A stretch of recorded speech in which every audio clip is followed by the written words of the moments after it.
오늘 하나님이 주신 말씀은 로마서 11장 25절에서 36절입니다.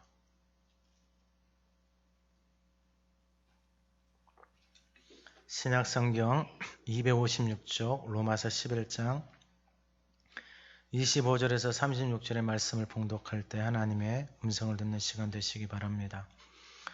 형제들아, 너희가 스스로 지혜 있다 하면서 이 신비를 너희가 모르기를 내가 원하지 아니하노니 이 신비는 이방인의 충만한 수가 들어오기까지 이스라엘의 덜어는 우둔하게 된 것이라. 그리하여 온 이스라엘이 구원을 받으리라. 기록된 바 구원자가 시온에서 오사 야곱에게서 경건하지 않은 것을 돌이키시겠고 내가 그들의 죄를 없이 할 때에 그들에게 이루어질 내 언약이 이것이라 함과 같으니라. 복음으로 하면 그들이 너희로 말미암아 원수된 자요 택하심으로 하면 조상들로 말미암아 사랑을 입은 자라. 하나님의 은사와 부르심에는 후회하심이 없느니라. 너희가 전에는 하나님께 순종하지 아니하더니 이스라엘이 순종하지 아니하므로 이제 긍휼을 입었는지라.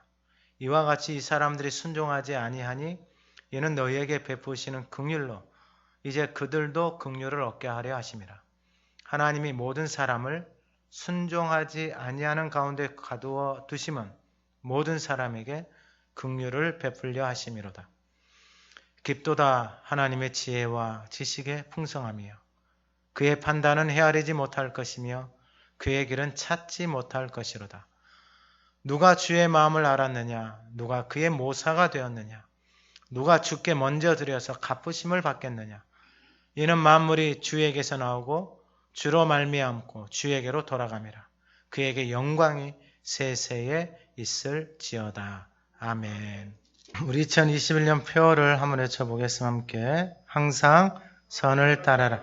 항상 기뻐하라. 쉬지 말고 기도하라. 범사에 감사하라. 아멘. 우리 마음에 손을 얹고 내 자신에게 선포합니다. 항상 선을 따라라. 항상 기뻐하라. 쉬지 말고 기도하라. 범사에 감사하라. 아멘. 여러분 말씀을 따라서 잘 살고 계시죠? 아멘. 우리 지난주 하가다 말씀 15절 한번 읊조려 보겠습니다. 그들을 버리는 것이 세상에 죽은 자 가운데서 살아나는 것이 아니면 무엇이리요? 아멘. 이번 주 하가다는 29절입니다. 한번 읊조려 보겠습니다. 하나님의 은사와 부르심에는 후회하심이 없느니라. 아멘. 다시 한번 읊조려 보겠습니다. 하나님의 은사와 부르심에는 후회하심이 없느니라. 아멘. 제가 지난주에 이 말씀을 읊조리면서 하나님이 저에게 이 말씀을 통해서 깨닫게 해주신 게 뭐냐면 후회입니다. 후회. 하나님의 은사, 은혜와 부르심에는 후회가 없다라는 거예요.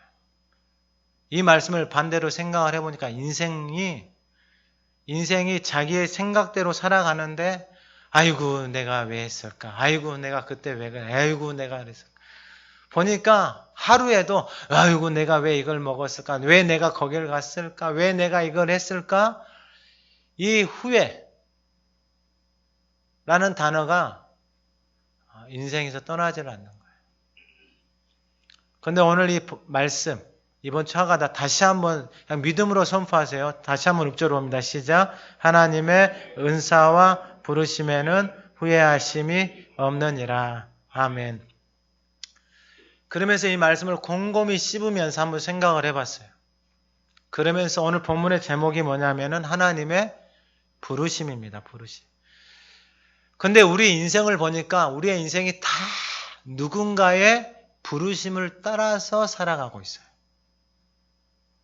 그 부르심이라는 게 다른 게 아니고 내 안에 누군가의 말이 들어와서 그 말을 따라서 내 인생이 가고 있다라는 것을 알게 되어지는 거예요. 그래서 누군가를 다 만나서 결혼도 하고 또 연애도 하고 또 자기가 뭔가를 선택해서 다 가고 있지만은 그 모든 것들은 내 안에 그 말들이 들어와서 그러한 것들을 선택을 하게 되어집니다. 그러면서 생각났던 게 뭐냐면은 제가 주일날 계속해서 말씀을 드렸던 그 수산업자의 말을 듣고 왜 정치인이, 왜 검사가, 왜 판사가, 왜 그 신문 기자, 칼럼니스트, 이 사람들이, 우리나라의 엘리트라고 하는 그 사람들이 왜 그 사람의 말을 듣고 돈을 몇십억을 갖다가 바쳤을까? 그렇게 똑똑한 사람들이.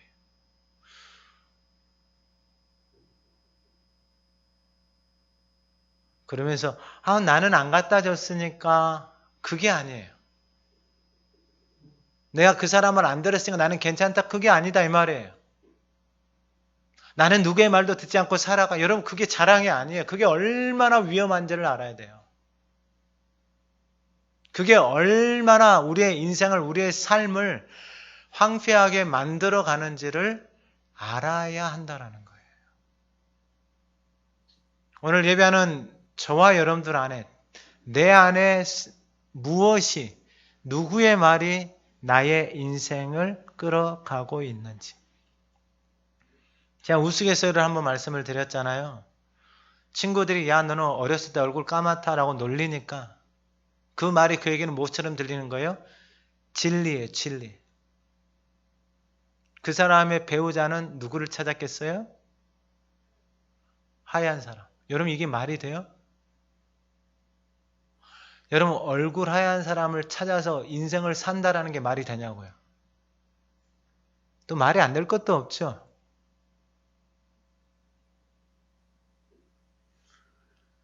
여러분 어떻게 피부 하얀 사람하고 사는 것이, 그렇게 같이 사는 것이 그의 인생의 진리가 되어버렸을까요? 그게 얼마나 위험한지도 모르고. 여러분 만약에 내 자녀가 나는 얼굴 하얀 사람하고 결혼할 거예요. 어떻게 생각하시겠어요? 그리고 여러분들의 삶 속에서 내던지는 말 하나하나. 나 네 아빠 괜히 만났다. 난 네 엄마 괜히 만났다. 여러분 자녀가 그 말 듣고 어떤 생각하겠어요? 그게 후회의 말이잖아요. 후회. 후회. 그럼 그 후회의 말을 듣고 있는 자녀가 그 후회의 삶을 가고 싶겠어요? 안 가고 싶겠어요? 당연히 안 가고 싶죠. 그러면서 자기는 생각하러 나는 전혀 반대되는 사람을 찾을 거야. 여러분 그게 그렇게 찾아지지 않는다라는 거예요. 왜 그렇게 찾아지지 않느냐? 그 말이 끌리는 거예요. 그 말이. 이게 참 오묘합니다. 사람을 연구한 사람들. 그런 사람이 끌려요. 나도 모르게 내 안에 그 말들이, 그 말이 영이고 생명이다 그랬잖아요. 그 말이 끌린다 이 말이에요. 그 말하는 사람이 끌려요. 그래서 사람들 보면 다 끼리끼리 모여 있어요. 수군거리는 사람들 다 수군거리기 좋아하는 사람들만 모여 있는 거예요. 여러분 다 그렇게 모여 있어요. 왜요? 그 말이 끌리니까.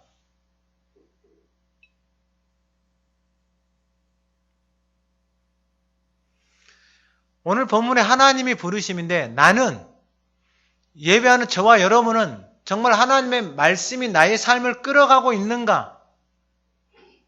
여러분 그걸 살펴봐야 합니다. 그래서 오늘 하나님께서 주신 말씀처럼 그 하나님의 부르심, 그 하나님의 은사에는 뭐가 없다라는 거예요? 후회하심이 없다라는 거예요. 제가 이 말씀을 전하면서 이게 가슴이 뛰는 거예요. 왜냐하면 후회하심이 없다라는 거예요. 이게 하나님의 은사, 은혜의 하나님의 선물, 그 은혜를 받고 은혜 자리에 나아가는 인생, 그리고 하나님의 부르심, 말씀이 내 안에 들려와서 그것을 따라가는 인생에게는 뭐가 없다? 후회하심이 없다라는 거예요. 제가 이 말씀을 보는데 막 가슴이 뛰는 거예요. 인생에 후회하심이 없다라는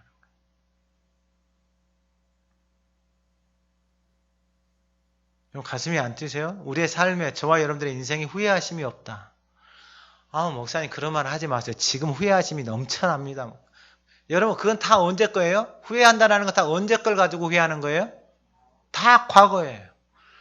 여러분 과거를 가지고 후회하면서 살아가는 인생이 뭐가 아름다워요? 여러분, 과거 지나온 것을 붙들고 살아가면 그 인생에게 미래가 있겠어요? 소망이 있겠어요? 아무것도 없어요. 그 인생에 남는 건 뭐밖에 없어요? 원망, 불평, 후회. 무엇을 붙들고 살아가니까요? 과거를. 그러면 자기가 붙들고 있는 그 말, 자기가 생각하는 것은 뭐예요? 자기한테 그러면 부르심이 있느냐? 없으니까 그러는 거예요. 그러면 오늘 이 본문을 통해서 하나님께서 우리 가운데 말씀하신 것을 잘 들어야 돼요. 왜냐하면 후회하심이 없거든요. 하나님의 부르시면은 은사에는 뭐가 없다고요? 후회하심이 없어요. 근데 이 말씀이 맞아요.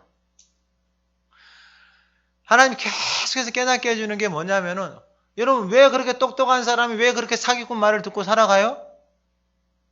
그 말이 들려오니까 그렇게 하는 거예요. 그러면 나는 그 말을 안 들었으니까 나는 괜찮네. 나는 아무 손해도 안 봤네. 여러분, 그게 얼마나 무서운 거냐면 자기가 가지고 있는 생각은 이 지극히 일부분이에요. 근데 이것을 믿고 나는 누구의 말도 듣지 않고 나는 인생을 살아갈까? 내 삶을 살아갈까? 여러분, 그게 가치가 있을 만한 것인가요? 그게?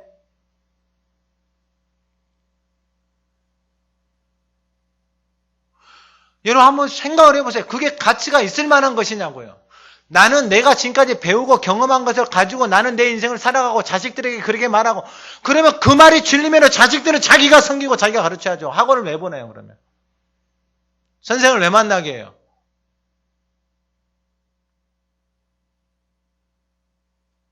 모순된 것이 너무 많아요. 너무 많아. 너무 많은데 그 모순된 거 그것을 인정도 하지 않고 그냥 살아가는 거예요. 이게 참 힘들더라고요. 저도 해보니까 잘못한 것을 잘못했다, 미안한 것을 미안하다라고 말하면 문제가 없잖아요. 근데 그러한 것들 보고 자라지를 못했어요. 우리 세대가. 부모 세대 마찬가지예요. 잘못하고 실수했는데 큰 소리 쳐버려요. 이것은 사람이 미치고 환장하고 자빠져서 넘어질 일이에요.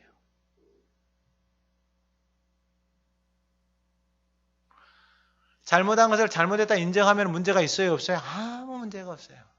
근데 왜 그런 말을 못할까요? 그 말이 내 안에 들어오질 않아요. 그 말을 하지를 않아요. 그러니까 그게 내 안에서 그냥 다 뭐 하는 거예요? 감추며 그것을 내 안에다가 담고 살아가는 거예요. 내 마음이 어떻게 되겠어요?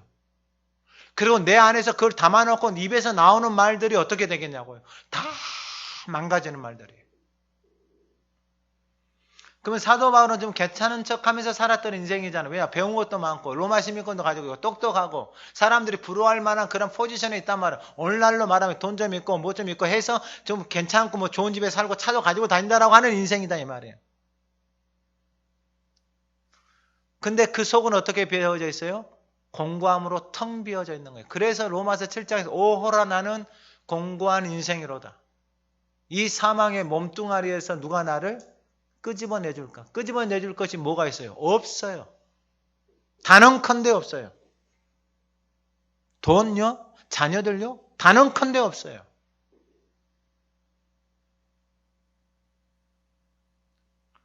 근데 사도 바울이 누구를 만났어요? 예수님을 만났어요. 예수님을 만났다는 게 뭐냐면 그분의 말씀이 내 안에 들어오는 거예요. 그 생명의 말씀이 내 안에 들어오니까 어떻게 되는 거예요? 그 심령이 생명의 성령의 법 안에 머물. 이게 그냥 단순해요. 그 은혜 앞에 나가는 거예요. 특별한 게 없어요. 성경에 나와 있는 사람 다 거기서 거기에, 사람은 다 거기서 거기에요. 그냥 하나님이 선언해 보셨어요. 딱 두 가지로. 로마서 3장에서 모든 사람이 다 죄인이다. 오늘 본문 11장 32절에서는 모든 사람을 순종하지 아니하는 가운데 가두어 두셨다라는 거예요. 그러니까 인생은 죄 가운데서 살아가고 순종하지 않는 것이 본능이에요. 본능.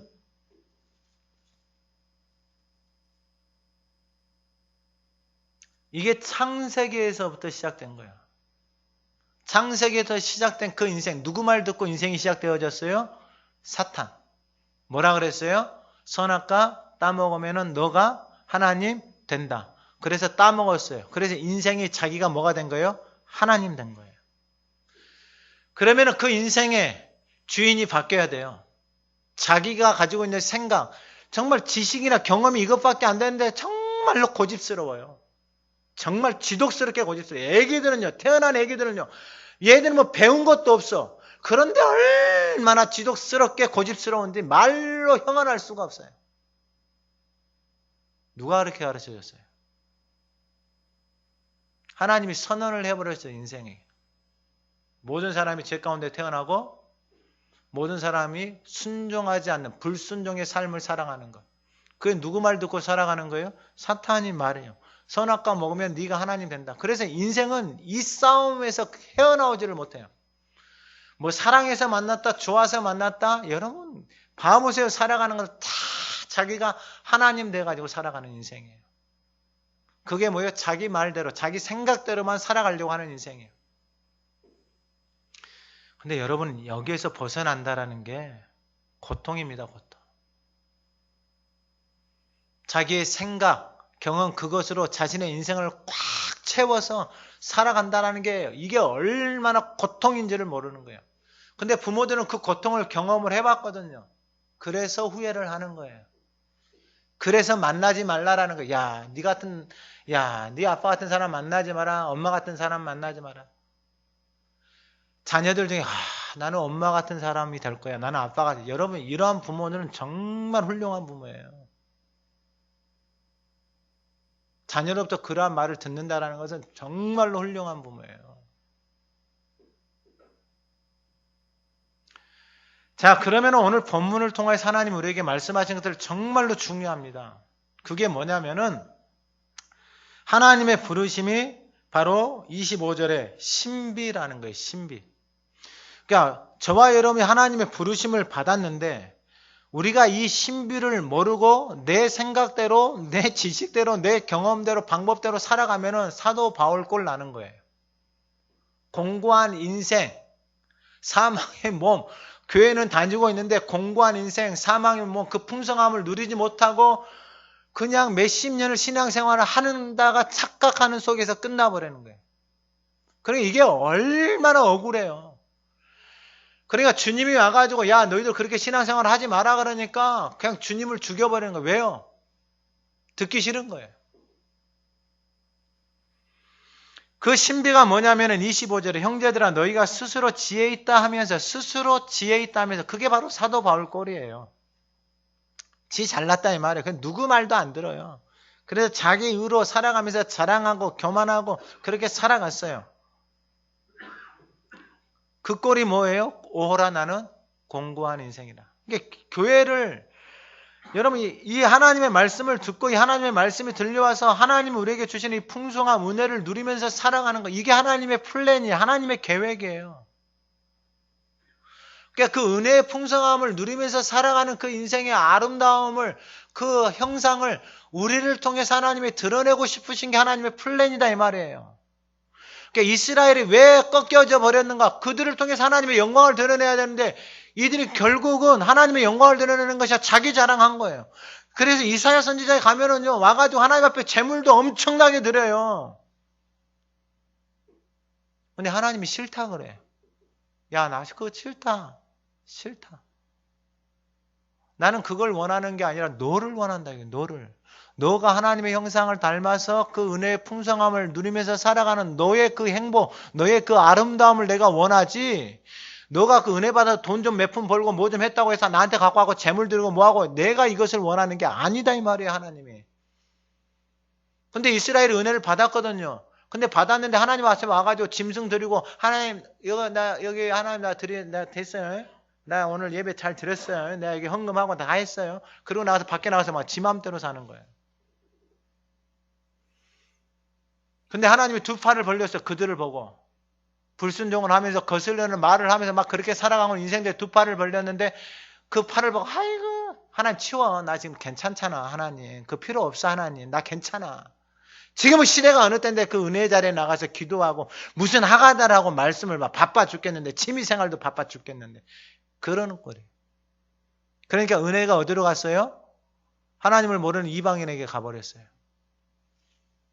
그러니까 이방인들이 은혜를 받고 풍성함을 누려요. 왜 하나님이 그 플랜, 두 번째 플랜을 계획하셨어요? 그 이방인들을 보고 그 풍성함을 보고 그것을 받아야 되는 그 하나님의 사람들이 그걸 보고 시기해서 어디로 나오게 하는 거예요? 은혜의 자리로 나오려 하는 게 하나님의 플랜이에요. 그래서 사도 바울이 하나님 앞에 간구하고 기도하는 거예요. 그 비밀이 열려지니까. 그 비밀이 깨달아지니까. 여러분, 이 비밀이 깨달아지지 않으면은 그냥 교회 다닌다고 하는 사람들의 하는 그 본능에서 나오는 그 모습이 뭐냐면은요, 끼리끼리 모여가지고 그냥 흉보고 교회 욕하고 비난하고 판단하고 그 정도 수준밖에 되어지지 않는 거예요. 왜냐하면 그 비밀을 모르니까. 우리는 그게 익숙해져 있거든요. 그래서 어떤 사람이 실수하고 잘못하고 어려움을 당하잖아. 아이고, 그럴 줄 알았어. 여러분, 그러한 판단을 가장 먼저 할 수 있는 사람이 누구일까요? 목회자예요, 목회자. 가장 위험해요. 왜냐하면 말씀을 알고 있고 보니까 말씀하고 전혀 다른 모습을 살아가고 있거든요. 그러니까 바로 뭐가 들어오겠어요? 바로 판단이 들어올 확률이 제일 높은 사람이 이걸 알고 있는 사람이에요. 알고 있는 사람. 그러한 유혹이 끊임없이 올라오는 게 마음이에요. 마음. 끊임없이 올라오는 게. 안타까운 마음도 올라오지만은 그러한 판단, 정죄 이것이 끊임없이 그 안에서 올라온단 말이에요. 누가 올라오게 해요? 내 안에서 올라와요. 내 안에서. 여러분, 그게 하나님의 마음이 아니다라는 거예요. 그게 하나님의 마음이 아니다라는 거예요. 그럼 하나님의 마음이 무엇일까요? 이 신비는 이방인의 충만한 수가 들어오기까지 이스라엘의 덜어는 우둔하게 된 것이라. 이스라엘의 충만한 수가 들어오기까지 그들이 어떻게 됐다라는 거예요? 그들이 우둔하게 됐다라는 거예요. 여러분, 그러면은 이걸 아셔야 돼요. 실패를 경험하고 넘어짐을 경험한 인생이 하나님을 찾잖아요. 그럼 어떨 것 같아요? 그의 인생 전부를 다해서 하나님을 찾아요. 하나님의 은혜를 경험하고 멀어졌어요. 그래서 아픔을 겪고 어려움을 겪었잖아요. 그러면 그 인생은 그의 삶의 인생 마지막을 하나님 은혜를 붙들고 그의 인생 전부를 다 드리는 거예요. 왜요? 그 은혜가 얼마나 아름다운지를 봤거든요. 그리고 이미 경험을 했었거든요. 근데 자기 자신을 보니까 그 은혜에서 멀어져 있거든요. 그냥 여러분 하나님의 말씀을 믿고 가세요. 아니 사기꾼의 말도 믿고 가는데 사기꾼의 말을 믿고 살아가서 그렇게 어려움을 당하는데 사기꾼이 말한 대로 그렇게 이루어지는데 왜 하나님의 말씀은 따라서 가지 않냐고요. 여러분 너무 웃기지 않냐고요. 내 말씀을 듣는데 너무나도 속상한 거예요. 너무나도. 그냥 복 있는 사람은 악인들의 꾀따르지 않고 죄인들의 길 서지 않고 오만한 자들의 자리에 앉지 않고 오직 여호와의 율법을 주야로 아침 저녁으로 그 말씀을 하가다 하면서 살아가는 인생이다 라고 하나님이 복 있는 인생을 선언하셨잖아요. 그러면은 그 말씀을 따라서 주야로 하나님의 말씀을 읊조리면 어떻게 되는 거예요? 복 있는 인생으로 하나님이 그 인생을 뭐 하겠다라는 거예요? 아니 약속을 해줬으면은 그냥 그 약속을 붙들고 가면은 저와 여러분들의 인생이 뭐가 되는 거예요? 복 있는 인생이 되겠다라고 누가 말씀하신 거예요? 하나님이 말씀해줬는데 왜 사기꾼의 말은 듣고 가면서 왜 하나님의 말씀을 따라서는 안 갔냐고요? 속상해 안 상해? 속상하죠. 당연히 속상하죠. 그래서 제가 새벽에 운동을 가요. 운동을. 근데 일어나면 운동 가기 싫을 때가 있어요. 그냥 잘까? 근데 일어나서 가요. 가면서 뭐 하냐면 하가다예요. 하가다. 가면서 한 300-400번 해요. 올해 1월달 말씀부터. 올해 1월달 말씀부터 이렇게 다 하면은 93번 눌러요. 지금 93번. 왜냐하면 그 중간에 끼어진 말씀들이 몇 개 있어가지고 93번을 눌러요. 그러면 가면서 300-400번 오면서 한 300-400번. 걸어 다니면서 좀 하고. 하가다 하기 위해서 운동을 가요. 그러면서 도착하기 전에는 같이 운동하는 사람들을 이름을 부르면서 그 영혼들을 위해서 기도하고. 그게 하루 시작이에요. 하루 시작. 저녁에 다시 말씀 하가다 읊조리고. 왜냐하면 하나님이 복 있는 인생이 주야로 말씀을 읊조린다 그랬잖아요. 아니 하나님이 약속해 줬고 그냥 그 말씀을 죽을 때까지 그냥 주야로 하나님 말씀을 읊조리면서 마음에 새기고 그 말씀을 붙들고 기도하고, 말씀을 읊조리다 보면은 그날 또 주시는 말씀에 감동이 있는 말씀이 있어요. 그 말씀 다 읊조리나 아멘 하면서 다시 한번 읊조리고 그 말씀 가지고 기도하고. 아니 여러분 생각을 한번 해보세요. 여러분들이 가지고 있는 그 생각과 그 경험을 가지고 인생을 살아가는 것이 얼마나 지극히 편협적이냐 이 말이에요. 근데 그것을 가지고 내 인생을 다 걸어버리는 거예요. 모험이, 이런 모험이 어디가 있어요. 그리고 그게 얼마나 된다고요. 지극히 적은 그것을 가지고 누구 말도 듣지 않고 고집스럽게 그걸 붙들고 살아간다는 게 얼마나 어리석냐고요. 아니 사기꾼의 말도 듣는데 왜 하나님의 말씀을 안 들어요. 복 있는 인생이 선언해 주셨는데. 그리고 특별히 이번 주 하가다 말씀, 하나님의 은사와 부르심에는 후회하심이 없다. 이 말씀이 들려오는 거예요. 아 그러면은 단순해요. 이것도 하나님의 은혜, 은사의 자리에, 은혜의 자리에 나아가서 그 부르심 있잖아요. 그 하나님의 말씀, 그 새겨진 말씀 있잖아요. 그 부르심의 말씀을 붙들고 하나님 앞에 계속해서 뭐 하는 거예요? 기도하는 거예요. 그래서 교회에 오면은 그 시간에 하루도 빼지 않고 무조건 교회에서 출근하면은 무조건 하나님 앞에 나와서 예배 드리고 하나님 말씀 보고 그리고 주어진 말씀 붙들고 선포하고 기도하는 거예요. 특별한 게 없어요. 이 말씀이 새겨지는 거예요. 아, 후회함이 없는 인생이라는 게 돈이 많이 벌면 후회함이 없어. 그것도 아니고. 많이 배우면 후회함이 없어. 그것도 아니고. 뭐가 잘 되면 후회함이 없어. 그것도 아니더라고요. 하나님의 말씀 해버리셨어요. 은혜의 자리에 나오고 그 부르심을 따라서 가면 뭐가 없다라고요? 후회가 없다라고요. 오늘 예배하는 저와 여러분들의 인생, 이 후회 없는 인생을 살 수 있기를 주님의 이름으로 축원합니다. 단순해요. 그러면 여러분들 집에 가서 무엇을 만들어야 돼요? 집이든지 여러분들 삶 속에서 은혜의 자리를 만들어야 돼요. 왜냐하면은 히브리서에서 정확하게 말씀하고 있어요. 그 은혜를 받기 위해서 은혜의 보좌 앞에 담대하게 나아가라고 그랬어요. 그러니까 이 길을 만들어야 돼요. 담대하게 나아간다. 여러분 한두 번 기분 좋아서 뭐가 잘 돼서 나가는 것은 나갈 수 있어요. 근데 그분 앞에 내가 이 땅에서 죽을 때까지 그분 앞에 나가겠습니다. 은혜의 자리로 나가겠습니다. 여러분 그것은 내 삶이에요. 그분이 내 인생의 주인이에요. 그분의 은혜 없이는 살아갈 수 없습니다. 내 삶의 고백이고 내 인생의 간증이에요. 제가 이 말씀을 준비하고 기도하면서 하나님이 기도하는 가운데 주시는 마음이 그거예요. 그 세연이가 지금 미국 유학을 갔는데 제가 하나님이 주신 마음이 그거예요. 야, 얘들이 하나님 앞에 드리는 시간, 얘들이 하나님 앞에 드리는 헌신, 얘들이 하나님 앞에서 살아온 그 모습들이 하나님이 생각나게 해주시는 거예요. 아, 하나님이 그거 받으셨구나. 하나님 앞에 공짜가 없는 거예요. 그럼 얘들이 계산해서 그렇게 섬겼을까요? No. 여러분 계산해서는 신앙생활을 할 수가 없어요. 어떻게 하나님의 은혜가 계산이 됩니까? 하나님의 은혜는 계산을 할 수가 없어요.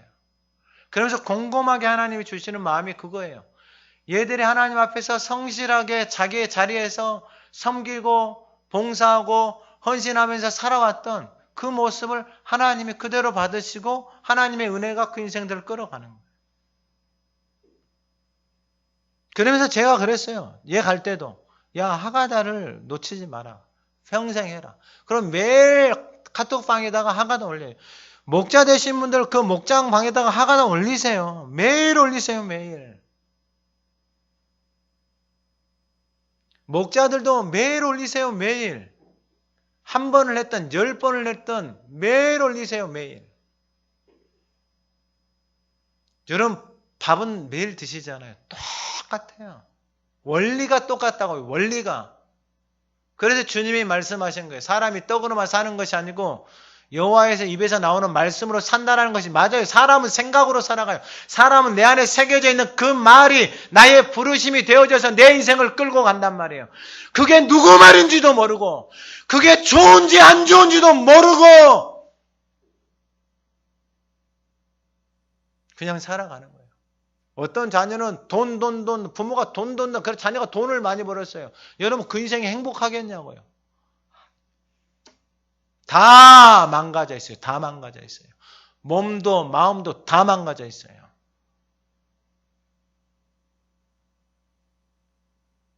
그 세견의 말이 그 인생을 끌고 가요. 다시 한번 말씀을 드립니다. 하나님의 은혜의 자리에 나아가고 그 하나님의 말씀, 부르심을 따라서 살아가는 인생에는 뭐가 없다? 후회하심이 없다. 여러분 이게 신비예요. 신비. 아브라함 그 우상 집안에서 불렀잖아요. 넘어지고 실수하잖아요. 말씀을 따라가잖아요. 그러니까 그 인생 가운데 계속해서 뭐가 덮이는 거예요? 은혜가 부어지는 거예요. 다윗이 연약하고 범죄하고 실수하고 넘어지잖아요. 근데 그 인생 가운데 하나님의 약속의 말씀을 붙들고 살아가니까 뭐가 부어지는 거예요? 은혜가 부어지는 거예요. 은혜가. 은혜를 어떻게 세상의 방법으로 지식으로 우리가 가지고 있는 내가 지금까지 배워온 그 지식으로 그게 계산될 수가 없는 거예요. 세상 일도 내 생각대로 내 계획한 대로 되는 게 얼마나 될 것 같아요? 없어요. 한 치 앞도 모르는데. 그래서 이 신비는 이스라엘이 우둔하게 되어져서 이방인들의 충만한 수가 들어오기까지인데 그 충만한 수는 우리가 알 수 있어요? 없어요? 알 수 없어요. 그러면은 그 은혜를 받고 살아가는 우리는 뭘 하는 거예요? 그 은혜의 풍성함을 저와 여러분들이 누리면서 그 아름다움을 드러내는 게 우리의 몫이에요. 할렐루야. 유대인들이 이스라엘 백성들이 그것을 못했거든요. 자기 자랑하고 은혜 자리에 나아가지 않고 일 좀 잘 되고 뭐가 잘 되니까 은혜 자리도 나아가지도 않고 하나님의 말씀 앞에 서지도 않고 읊조리지도 않고 그냥 살아가는 거예요. 하나님 지금은 괜찮아요.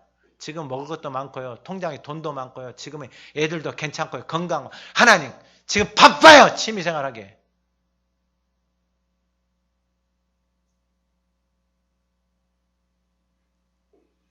그러면은 이 신비가 26절에 그리하여 온 이스라엘 구원을 받는다. 온 이스라엘은 누구냐면 이방인과 유다인 중에서 그 은혜의 풍성함을 알고 그 은혜의 자리요. 그 부르심을 따라서 살아가는 인생. 그들을 구원하시는 게 하나님의 계획이에요. 다른 거 없어요. 뭐 내 잘 먹고 잘 사고 돈 벌고 누가 그렇게 가르쳤어요? 여러분 그건 다 거짓말이에요. 거짓말. 언제까지 그 생각을 가지고 교회를 다녀요? 언제까지 그 생각을 가지고 그것이 신앙생활인 것처럼 포장하면서 살 거냐고요. 더 이상 그것에서 현혹되거나 그걸 따라가면 안 돼요. 하나님의 방법. 그래서 26절 그게 기록된 바 이것은 이사야 선지자를 통해서 말씀하셨던 거예요. 교훈자가 시온에서 오사. 이게 중요한 말씀이에요. 왜냐하면 구약이나 신약이나 똑같아요. 예수님이 오셔서 하신 말씀도 똑같아요. 회개하라. 회개하라. 그러면 천국에 가까이 왔다. 단순해요. 그럼 이 말씀을 잘 보셔야 돼요. 구원자가 시온에서 야곱에게서 경건하지 않은 것을 뭐 하시겠다라는 거예요? 돌이키시겠다. 경건하지 않은 것. 여러분 제가 지난주에도 말씀을 드렸어요. 뿌리, 나무, 가지, 열매, 제사 드리는 곡식, 이건 음식, 이게 모든 것들이 다 뭐하다라는 거예요? 거룩하다라는 거예요. 그러니까 여러분 내가 뿌리가 안 좋은데 겉은 포장해가지고 내 삶의 가정에서 직장에서 삶 속에서 하나님의 영광을 다 가리고 있는데 교회만 와가지고 거룩한 척 하는 것이 의미가 없다라는 거예요. 의미가. 그렇게 신앙생활했던 이스라엘이 다 무너졌잖아요. 다 실패했잖아요. 근데 왜 그걸 또 가냐고요. 여러분 그냥 생각을 해요. 내 자녀가 내가 실패한 길을 꼭 하고 있어요. 여러분 그럼 그 모습을 보면서 어떤 생각이 드냐고요. 하나님이 말씀해 줬는데 그 말씀을 저버리고 내 생각대로 간다라는 게 여러분 이게 얼마나 위험한지 여러분, 내 삶을 얼마나 힘들게 내 스스로 만들어가고 있는지를 알아야 되는 거예요. 그래서 구원자가 오셔서 그러니까 하나님의 은혜 자리로 나아가게 되면은 야고보에서 경건하지 않은 것들을 돌이키시겠다라는 게 돌이킨다라는 게 뭐예요? 회개하는 거예요. 이제 내 마음대로 살지 않겠습니다. 내 생각대로 살지 않겠습니다. 내 살아온 대로 살지 않겠습니다. 이거예요. 돌이킨다라는 게. 아니 그만큼 넘어지고 실패했으면은 은혜 자리로 나아가서 하나님 은혜 없이는 살 수 없습니다. 나 하나님 은혜, 하나님의 말씀 그 부르심을 따라서 내 살아가겠습니다. 이 정도 결단은 해야죠. 아니 지금까지 내 생각대로 내가 배운 대로 내가 가지고 있는 이것 따라서 지금까지 인생을 살아와서 어려움을 겪고 힘든 일들을 경험했으면 언제까지 이걸 붙들고 있을 거예요. 언제까지.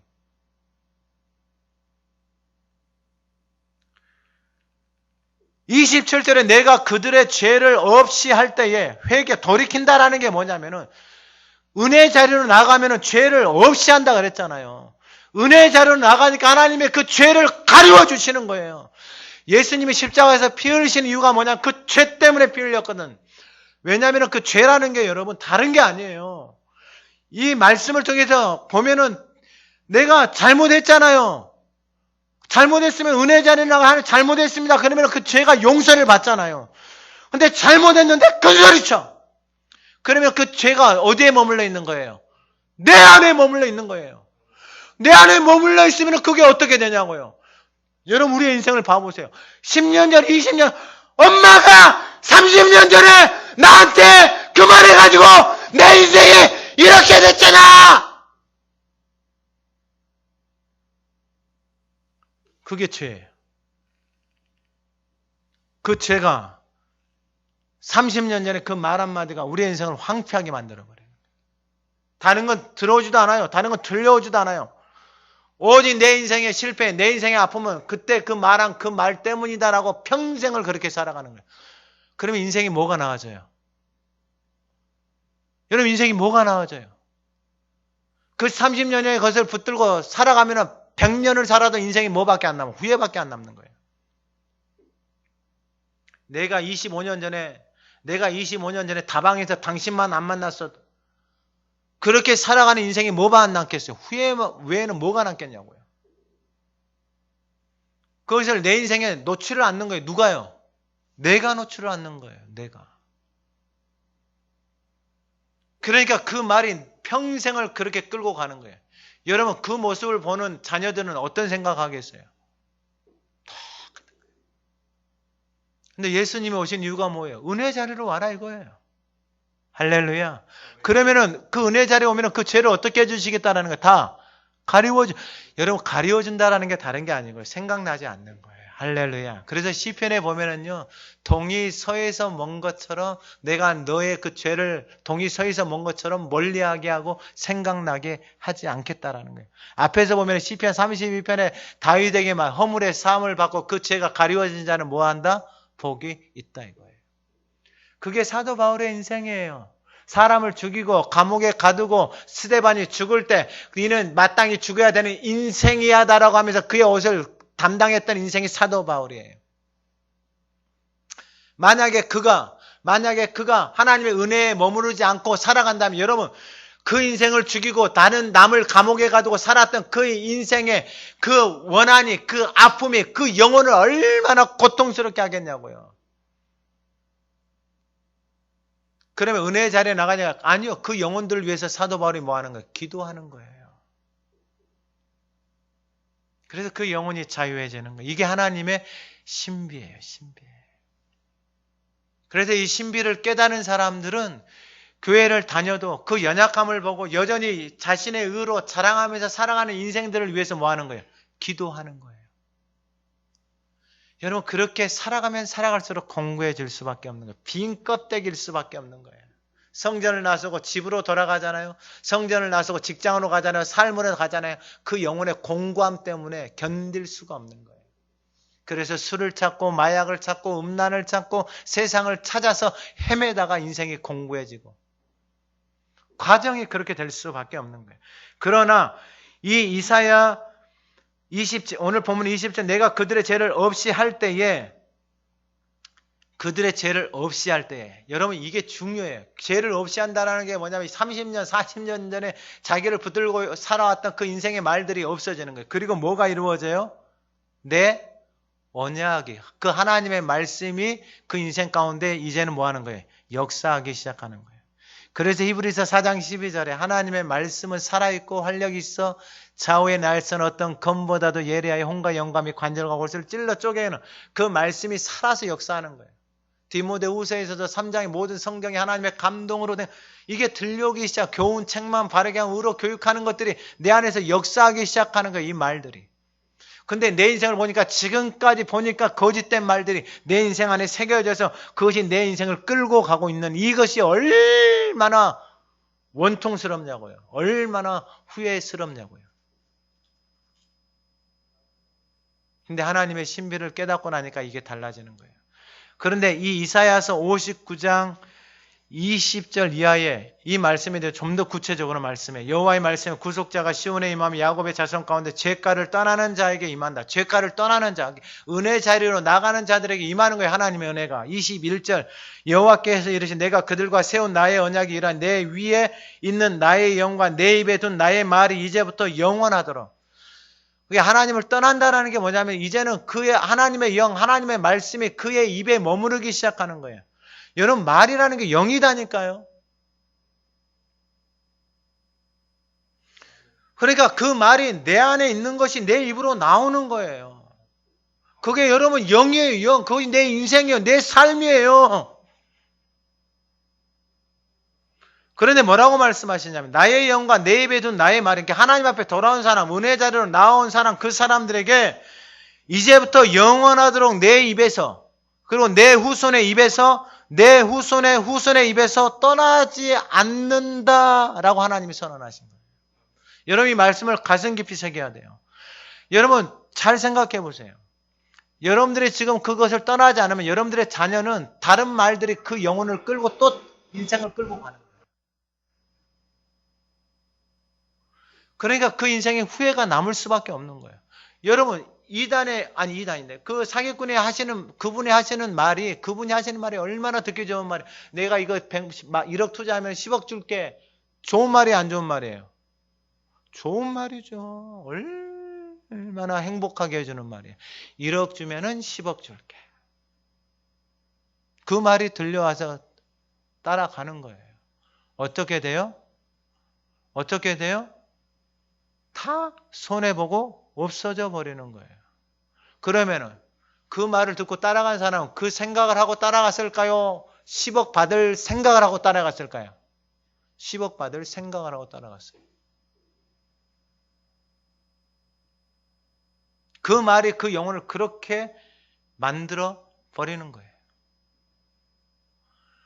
하나님의 말씀 내 입에서 나와서 내 후손에게 가고 내 후손에서 후손에게 가는 것이 하나님 앞에 돌아가는 인생들, 하나님의 은혜 안에서 머무는 사람들을 통해서 나타나는 말이에요. 여러분 지금 자녀들, 손자, 손녀들 키우시면 여러분 이것보다 중요한 말씀이 없어요. 인생은 내 안에 새겨진 말이 부르심이 되는 거예요. 부르심. 여러분 이걸 뼛속 깊이 새겨야 돼요. 그래서 여러분 하가다 말씀을 읊조리고 사는 거 이미 하나님이 선언하셔. 복 있는 인생 주야로 말씀 읊조. 그냥 그 말씀에 순종해서 죽을 때까지 하세요. 아니 내 말 해가지고 무슨 도움이 얼마나 있겠어요. 지금까지 그렇게 말하고 살아온 인생 다 거기잖아요. 다 보셨잖아요. 경험하셨잖아요. 그러면 더 이상 내 말, 내 생각으로 삶을 결정하는 것이 아니고 이제 전능하신 하나님의 말씀, 그 말씀을 내 입에 두고 내 자녀에게 주고 내 후손에게 줘서 내가 이 땅에서 유한한 삶이 끝나서 하나님 앞에 갔을 때 내 자녀가 그 말씀을 붙들고 그 말씀이 이루어지는 것을 보고 살아가는 인생처럼 복되고 아름다운 삶이 어디가 있겠어요?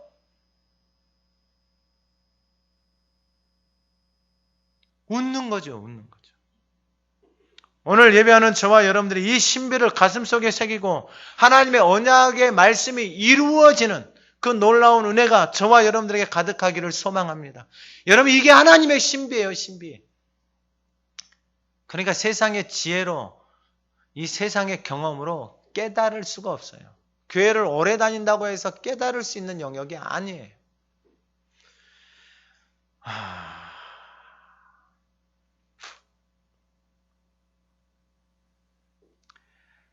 두 번째 이 신비는 뭐냐면 복음입니다. 복음. 제가 좀 짧게 말씀을 이게 하고 마칠게요. 시간이 좀 갔지만은 이게 1부 다 해가지고 2부도 다 해야 돼요. 이 신비가 뭐냐면 복음이에요. 그런데 28절에 복음으로 하면 그들이 너희로 말미암아 원수된 자 택하심으로 하면 조상들로 말미암아 사랑을. 여러분 이게 모순된 말 같은데 복음으로 하면 그들이 너희로 말미암아 원수된 자. 이방인들이 복음을 받아들였어요. 그 풍성함을 누렸어요. 근데 지금 하나님의 자녀들 택함을 받은 그 하나님의 백성들이 그 복음을 거부한 거예요. 그러니까 이 사람들이 이 사람을 봤을 때는 원수처럼 느껴요. 왜요? 이 은혜를 우리가 받아야 되는데 누가 받은 거예요? 이방인들이 받은 거예요. 그런데 또 택하심으로 하면은 하나님의 택하심으로 하면은 조상들로 말미암아 이스라엘을 하나님이 택하셨어요. 그래서 그들이 하나님의 사랑을 입었어요. 하나님의 사랑을 입었는데 하나님의 은혜를 입었는데 이 사람들이 그 사랑과 은혜를 받았는데 어디로 나아가지 않아요? 은혜의 자리로 나아가지 않아요.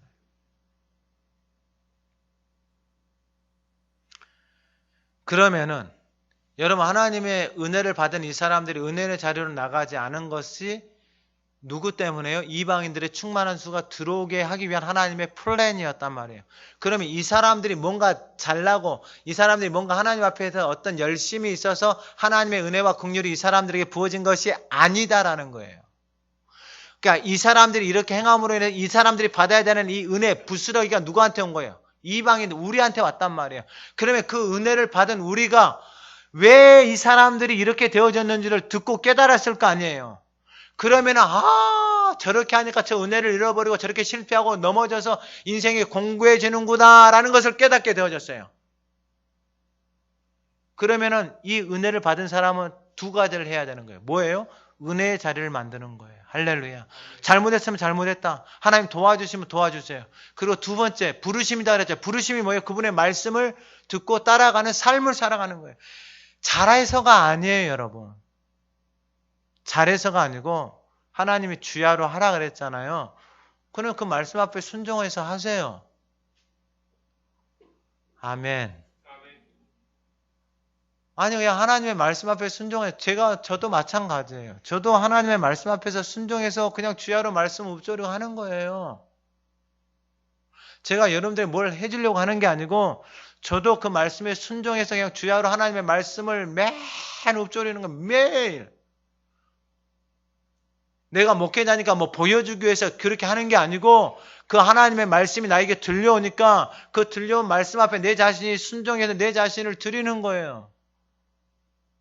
그러면 인생이 어떻게 되는 거예요? 하나님이 선언하셨잖아요. 복 있는 인생. 시냇가에 심겨진 나무. 그가 하는 모든 일들이 다 형통하다라고 하나님이 뭐 해주신 거예요? 선언하셨어요. 그럼 우리는 뭐만 하면 돼요? 주야로 하나님의 말씀을 읊조리면 되는 거예요. 할렐루야. 쉽죠? 그러니까 은혜의 자리를 만드세요. 가정이서든지 여러분 매일 하루에 매일 은혜의 자리를 만드세요. 출근할 때 차 안이든지 집에 와서 뭐 목욕을 할 때든지 샤워를 할 때든지 뭘 할 때든지 은혜의 자리를 만드세요. 그리고 부르심. 여러분 이거 부르심은 너무나도 중요해요. 저도 마찬가지예요. 저도 특별한 거 없어요. 저도 하나님이 주신 약속의 말씀 가지고 끊임없이 기도해요. 그 말씀이 뭐 하도록요? 이루어지도록. 그 말씀을 까먹지 않고 매일 하나님 앞에 기도해요. 매일. 그 말씀이 언제 이루어질지는 나는 몰라요. 그러나 주신 말씀을 가지고 하나님 앞에 계속해서 기도해요. 특별한 거 없어요. 그 부르심이라는 게 다른 게 아니에요. 여러분들의 자신을 위해서, 여러분들의 가정, 자녀들을 위해서 그 부르심 하나님의 약속의 말씀이 있어야 되는 거예요. 할렐루야. 그리고 그걸 가지고 기도하세요. 그러면 그 말씀을 누가 이루신다고요? 하나님이 이루신다고요. 그래 내 삶 속에 버려야 될 것이 있는가? 돌아서야 될 것들이 있는가? 그런 것들을 점검하시라. 뭐가 막혀져 있는가? 뭐가 문제가? 그러면은요 참 감사한 게 뭐냐면 하나님이 다 생각나게 해주세요. 우리의 연약함들, 우리의 실수들, 우리의 부족한 것들을 하나님이 생각나게 해주세요. 생각나게 해주시면 뭐 하면 돼요? 그때 하나님이 잘못했습니다. 하나님 그때 제가 철이 없었습니다. 하나님 그때 제가 몰랐습니다. 이 말씀을 준비하면서도 하나님이 저에게 생각나게 해주시는 사람이 있어요. 그래서 그 영혼을 위해서 기도했어요.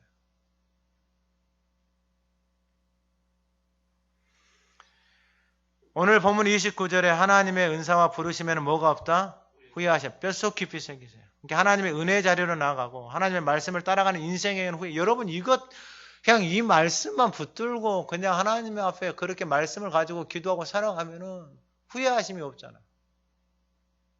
도대체 우리가 얼마만큼 배우고 얼마만큼 가지고 얼마만큼 올라가야지 후회가 없어요? 아니에요. 후회를 떠날 수가 없어요, 인생에. 왜냐하면 연약하기 때문에. 하여튼 빨리 마치겠습니다. 보세요. 30절. 너희가 전에는 하나님께 순종하지. 여기서 중요한 게 이 신비가 복음인데 여러분 복음 하나님의 말씀을 받아들였다는 것은 뭐냐면 순종이에요. 순종. 여러분 이 순종은 에덴 동산에서부터 불순종으로부터 우리의 인생에게 끊임없이 우리의 영혼을 괴롭히는 거예요. 우리의 삶을. 그럼 순종이라는 게 뭐냐면 다른 게 아니에요. 하나님의 말씀 앞에 순종이에요. 그럼 말씀 앞에 순종하는 말씀이 있어야지 순종을 하든가 말든가 할 거 아니에요. 내가 자녀에게 순종에 대해서 말씀을 드렸잖아요. 믿음에 대해서 자녀 말 잘 듣는다. 내가 자녀에게 슈퍼 가가지고 1,000원 주면서 아이스크림 하나 사와. 그러면 자녀가 내가 갔다 올게요 하는데 까먹고 안 가. 얘가 말 들었어요? 안 들었어요? 우리는 이것을 말 들었다라고 생각하는 거예요. 이것이 말 들었다라고 신앙생활을 하고 있다라고 착각하고 있는 거예요. 내가 1,000원 주고 사와라고 말은 들었다 이 말이에요. 근데 밖에 나가고 돌아가잖아요. 그러면은 무슨 말을 들어요? 그냥 살아온 대로 살아가는 거예요. 말을 들었다라는 게 뭐냐? 1,000원을 가지고 슈퍼 가가지고 아이스크림 사가지고 가지고 오는 것이 말을 듣는 거예요. 하나님이 그냥 우리 인생 가운데 주시고 싶은 것이 무엇인지, 우리가 하나님 앞에서 신앙생활하는데 이 말씀을 통해서 우리가 받아야 되는 것이 무엇인지, 여러분 하나님은 우리에게 주시고 싶어하는 것이 무엇인지를 정확하게 깨달아야 되는 거예요. 그것은 저와 여러분들이 누려야 되는 풍성함이에요. 풍성함. 하나님의 은혜가 베풀어주는 풍성함. 그게 계산도 할 수 없고 설명도 할 수 없는데 은혜의 자리에 나가고 약속의 말씀을 붙들고 살아가는 그 인생, 순종하는 그 인생 가운데 부어주시는 은혜. 그러니까 이거 설명을 할 수가 없는 거예요. 그래서 너희가 순종하지 아니하면 이제 긍휼을 입었다. 이스라엘이 순종하지 않아서 긍휼을 입었어요. 이방인들이. 그런데 이와 같이 사람들이 순종하지 아니한 이는 너희에게 베푸시는 긍휼로 이제는 그들도 긍휼을 받게 하려 함이라. 그들이 순종하지 않아서 너희들이 긍휼을 받았어요. 근데 이제 하나님이 긍휼을 누구에게 보내신다는 거예요? 그 이스라엘 하나님의 사랑하는 자녀들에게 보내신다 이거예요. 왜 그러냐면 32절 하나님이 모든 사람을 순종하지 아니하는 가운데 가두어 두심은 모든 사람에게 긍휼을 베풀려 하심이라. 사도 바울이 긍휼을 받은 거예요. 하나님과 원수되어져 있는 상태 속에서 다메섹 도상에서 하나님의 은혜를 베푸신 거예요. 하나님의 긍휼을 베푸시는 거예요. 그러니까 사도 바울이 그 은혜와 긍휼을 받아야 안 받아요? 받는 거예요. 은혜와 긍휼을 받고 그에게 딱 은혜가 부어지니까 눈에 비닐이 벗겨져요. 하나님의 신비가 보이기 시작하는 거예요. 자기가 그렇게 똑똑하던 인생이 하나님의 은혜와 지식이 부어지니까 그 하나님의 것이 부어지니까 깨달아지기 시작하는 거예요. 그래서 깨달아지니까 그가 복음을 전하지 않을 수가 없는 거예요.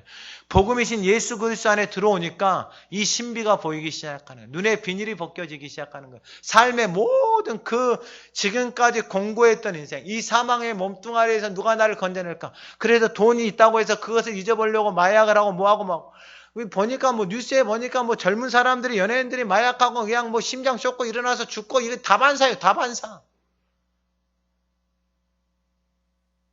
너무 인생이 불쌍하고 안타깝다 이 말이에요. 오늘 저와 여러분들이 복음이시니 그리스도 안에 머물러 있기를 주님의 이름으로 축원합니다. 그리고 마지막으로 주님의 마음이에요. 그러니까 이 신비, 복음을 깨닫게 하나요? 그러면 무엇을 알기 시작하냐면은 주님의 마음을 깨닫기 시작하는 거예요. 그러니까 정말 철이 들고 그 부모를 헤아리는 자녀들 있잖아요. 야, 이 부모의 수고, 이 부모의 헌신, 이것이 깨달아지는 거예요. 그래서 부모를 생각하면 눈물이 나고 부모를 생각하면 그 부모를 위해서 아낌없이 드리는 거예요. 그래서 주님의 마음을 아는 거예요. 주님의 마음, 그 은혜가 부어지니까 나 같은 인생을 나 같은 인생을 살려주신, 나 같은 인생에게 베풀어 주신 그 은혜가 깨달아지는 거예요. 그래서 33절에 깊도다 하나님의 지혜와 지식의 풍성함이에요. 그러니까 우리의 지식으로 내가 살아오면서 배우고 경험한 이 지식 가지고는 이 하나님의 지혜와 지식을 측량할 수도 없고 알 수도 없고 평생을 깨닫지를 못하는 거예요. 깨닫지를 못하니까 이것 가지고 살아가는데 이게 얼마나 안타까운 인생인지를 알아야 돼요. 그래서 그의 판단은 헤아리지 못하고 그의 길은 찾지 못하는 거예요. 그러니까 이스라엘 백성들 모세를 따라서 홍해에 나왔잖아요. 홍해 앞에 섰잖아요. 근데 홍해 앞에 서기 전에 어떤 일들이 있었어요? 하나님의 기적, 표적, 능력들이 다 나타났어요. 근데 홍해 앞에 서니까 어떻게 하는 거예요? 아우성 치는 거예요. 왜요? 자기들 생각으로 자신들 기식과 경험으로는 도저히 여기를 건널 수 없어요. 근데 하나님은 그 길을 어디다가 숨겨놨어요? 홍해 바닷속에다가 숨겨놨어요. 그러니까 하나님이 은혜를 베푸시니까 어떻게 바닷속에 있는 길들이 열리기 시작하는 거예요. 여러분 이게 어떻게 계산하면서 살아갈 수 있겠어요? 이 하나님의 은혜 앞에 나아가지 않는 인생들은 이거를 아무리 가르쳐줘도 모르는 거예요. 알 수 있는 방법은 하나밖에 없어요. 어디로 가야 되는 거예요? 은혜 자리로 나가는 거예요. 그럼 그 깊은 하나님의 마음을 그게 깨달아지잖아요. 그러면 그 은혜들을 누리는 거예요. 그래서 34절 누가 주의 마음을 알았냐? 누가 그의 모사가 되었냐? 여러분 이게 얼마나 아름다운 건지 한번 보세요. 그냥 우리가 쉽게 설명을 해요. 자녀가 부모의 마음을 헤아린 거예요. 그래서 부모에게 딱 와가지고 어머니, 아버님 감사합니다. 이러한 인생을 여기까지 돌봐주시고 살펴주셔서 감사합니다. 그리고 그 부모 앞에서 넙적 엎드려서 절을 하고 그 부모를 안아주고 사랑하고 존경한다는 표현을 했다라고 쳐보세요. 그럼 그 부모의 마음이 어떠겠어요? 내가 인생을 헛살지는 않았구나. 잘 살아왔구나. 그러면서 지금 죽어도 여한이 없다라는 말 한마디 남길 것 같아요. 우리에게 생명을 주신 그 주님의 마음을 헤아렸어요. 그래서 누가 주의 마음을 알았느냐? 주의 마음을 알았다. 이것은 뭐냐면은 누가 그의 모사, 카운셀러가 되는 거예요. 상담자가 되어지는 거예요. 그러니까 세상 사람들이 교회에 왔어요. 교회에 있는 사람을 만나면 이 모사를 만나는 거예요. 하나님의 마음을 품은 사람을 만나는 거예요. 왜냐하면 이런 사람들은 세상에 없거든요. 하나님의 지혜와 지식이 부어져서 그 아름다운 표현을 하는 사람들은 세상에는 없거든요. 근데 하나님의 마음을 헤아리는 사람, 그 사람들이 교회 안에 있는 거예요. 장로님을 만나고 권사님을 만나고 집사님을 만난다. 이 모사가 가득한 거예요. 여러분 이게 아름다움이에요. 하나님의 사람들에게서 하나님이 원하시는 것이 바로 이 마음, 이 하나님의 마음, 이 하나님의 형상을 가진 인생을 하나님이 찾고 세우시기를 원하시는 거예요. 그래서 하나님의 관심은 누구예요? 사람이에요. 이제 말씀을 마무리합니다. 그래서 35절에 누가 주께 먼저 드려서 이 마음을 헤아리는 사람은 누가 주께 먼저 드려서 갚으심을 받겠느냐. 그러니까 이 마음을 안 거예요. 그러니까 자녀가 부모의 마음을 알잖아요. 그러면 그 부모를 그의 수고를 알기 때문에 그 부모에게 갚아주는 거예요. 은혜를 갚아주는 거예요. 스승을 갚아주는 거예요. 주님의 마음을 알잖아요. 그러면은 주님이 여러분 이 땅에서 하나님의 몸된 제단, 교회를 세우신 이유는 여러분 그림자예요. 그림자. 여러분 그림자에서 내 맘대로 사는데 하나님의 나라에 가서는 충성한다. 이건 다 거짓말이고 속고 있는 거예요. 저는 이 땅에 하나님의 피값으로 교회를 세워주시고 그 교회 안에서 섬기고 그 교회 안에서 내 몸을 드리고 내 마음을 드리고 내가 가지고 있는 것을 드릴 수 있다는 것은 어마어마한 축복이에요. 축복. 이게 바꿔야 돼요. 교회를 가서 헌금하고 돈 드리고 하나님 나에게 복 주세요. 여러분 이건 세상적인 생각, 이 생각을 가지고 언제까지 신앙생활 합니까? 이렇게 살았던 인생들이 다 망했는데 언제까지 이렇게 신앙생활을 하냐고요. 주신 은혜에 감사해서 그 마음을 헤아려서 누가 먼저 갚으심을 받겠냐. 하나님 앞에 그 갚음을 하겠느냐. 여러분 그 마음을 그 섬김을 그 헌신을 하나님이 보고 계신다 이 말이에요. 그러면서 36절에 중요한 말씀이에요. 누가 이는 만물이 주에게서 나오고 주로 말미암고 주에게로 돌아가며 주에게서 왔고 주와 함께 있고 주에게로 돌아가고 그리고 그에게 영광이 세세에 있을지어다. 아멘. 모든 것이 누구에게서 왔다고요? 주에게서 왔고 주와 함께 있고 주에게로 돌아간다. 그러니까 모든 인생은 다 돌아가요. 그러니까 이 땅에서 유한한 인생 끝나고 주님 앞에 다 돌아가요. 근데 이 땅에서 유한하는 인생 이제 말씀을 정리하는데 누구든지 간에 모든 이 땅에 있는 인생들은 어떤 부르심이든지 간에 내 안에 새겨져 있는 말이 그 인생이 부르심이 되어져서 살아가는 거예요. 오늘 예배하는 저와 여러분들은 하나님의 부르심을 따라서 살아가는 은혜가 있기를 주님의 이름으로 축원합니다. 그래서 하나님의 은사, 은혜의 자리에 나아가는 인생, 그리고 부르심을 따라서 살아가는 인생 속에 뭐가 없다? 후회하심이 없는 인생이 오늘 예배하는 저와 여러분들이 되기를 소망합니다. 여러분 그냥 선언하세요. 내가 지금까지 어떤 모습이든지 간에 그건 중요하지 않아요. 그냥 은혜의 자리에 나아가서 하나님의 은혜를 받고 생각나게 하는 것들을 회개하고 그냥 부르신 말씀을 따라서 하나님 지금부터는 나는 후회 없는 인생 살겠습니다. 하나님이 그렇게 선언해 주셨으니까. 후회 없는 인생. 내 자녀들에게도 후회 없는 인생. 내 손자 손녀들에게도 후회 없는 인생. 그리고 나를 만나는 사람들에게 그 하나님의 은혜를 받고 그 은혜 자리에 나아가고 그 하나님의 말씀을 따라서 시간을 드리고 마음을 드리고 삶을 드리며 봉사하며 살아가는 인생 속에 그 하나님의 후회하심이 없는 그 아름다운 삶, 그 풍성한 삶을 하나님 제가 누리겠습니다. 저도 누리고 여러분도 누리고 그래서 하나님 앞에서 하나님의 영광을 드러낼 수 있기를 주님의 이름으로 축원합니다.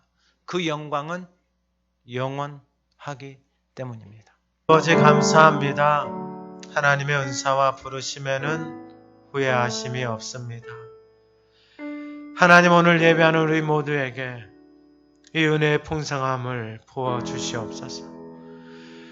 하나님 나사렛 예수 그리스도의 이름으로 선포하노니 하나님 우리 입에서 모든 후회, 염려, 근심이 예수의 이름으로 떠나가게 하옵소서. 모든 과거에 메어져 있는 우리의 생각들이 우리의 아픔들이 예수의 이름으로 사함받게 하옵소서.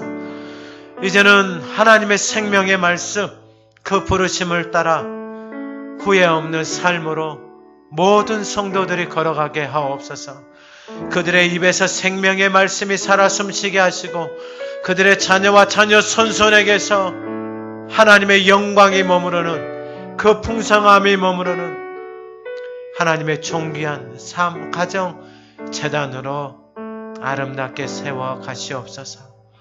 오늘 예배하는 모든 성도들을 위해 그 은혜의 풍성함, 그 사랑의 아름다움, 그 영광의 소망이 얼마나 복된지 모든 성도들을 통하여서 하나님 볼 수 있는 날들 하나님 사모하며 주님 앞에 나아가오니 그 날들이 속히 이루어지게 하옵소서. 예수 그리스도의 이름으로 기도드립니다. 아멘.